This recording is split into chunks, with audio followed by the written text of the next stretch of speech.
200 అడుగులతోటి విగ్రహం పెడితే మన దళితుల బతుకులు మారిపోతాయా? మీరు చెప్పండి. ఆ విగ్రహం వల్ల మన బతుకులు ఎక్కడైనా మారాయా?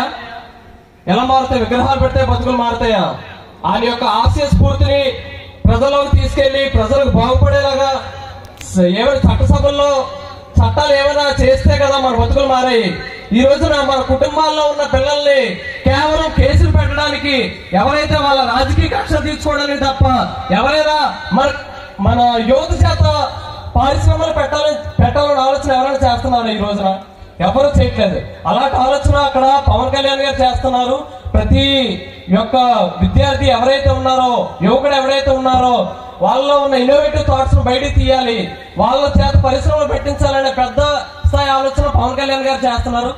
అలాగే మన నియోజకవర్గ ఇన్ఛార్జ్ పివిఎస్ఎన్ రాజు గారిని నేను ఆయనతో ఎప్పుడు సంభాషించినా సరే ఆయన ఈ కొత్తకోట గ్రామం గురించి కానీ మన దళిత సోదరుల గురించి కానీ చాలా అమితమైన ప్రేమతో ఆయన మాట్లాడుతూ ఉంటారు. ఎప్పుడూను నాయుడు, నేను చిన్నప్పటి నుంచి చూస్తున్నాను మా ఊరిలో మిగతా సామాజిక వర్గంలో ఉన్న నాయకులందరూ పెద్దవాళ్ళు అవుతున్నారు. ఆ సామాజిక వర్గంలో ఉన్న నాయకులు పెద్దవాళ్ళు అవుతున్నారు, కానీ మన దళితులు ఎక్కడ పెద్దవాళ్ళు అవ్వట్లేదు. నేను కేవలం వాళ్ళ గురించి రాజకీయాల్లో ఉన్నాను. రాజకీయాల్లో ఉండడానికి నాకు స్ఫూర్తి కూడా మీ కొత్తకోటలో, ప్రత్యేకంగా కొత్తకోటలో ఉన్న దళితులే ఆయనకి రాజకీయాల్లో కూడా ఇప్పటికీ కూడా పోరాడుతున్నారంటే మీరే ఆయనకి స్ఫూర్తి. అలాగే మీరే అండగా ఉండాలమ్మా.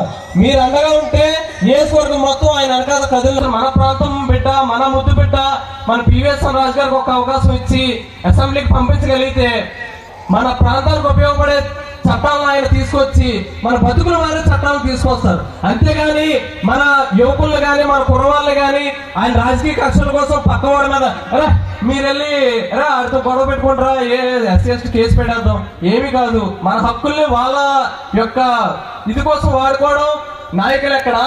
మన ప్రాంతంలో ఉన్న మన దళితులు కానీ, మన నియోజకవర్గంలో దళితులు కానీ మొత్తం అందరూ బాగుపడాలని ఆలోచించి పివిఎస్ఎన్ రాజు గారు అక్కడ.